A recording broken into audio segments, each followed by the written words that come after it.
We're looking at the Dishlex range of dishwashers. This particular series, the 2 series, comes in white and stainless steel finish.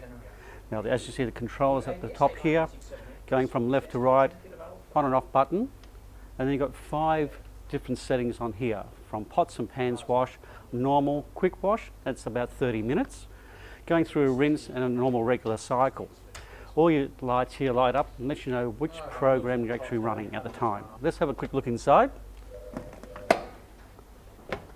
At the front here we have detergent dispenser and then rinse aid. You do require a rinse aid. That helps in the assisting of the drying cycle right at the very finish. Bottom rack, normal plates here, smaller plates at the front, knives and forks here. It's a dedicated section for your knives and forks so it doesn't slide backwards and forwards.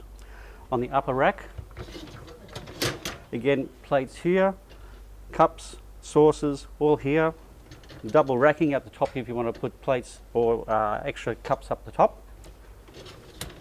And you've got spray arms at the bottom as well as at the top, and they do spray 5 ways as well.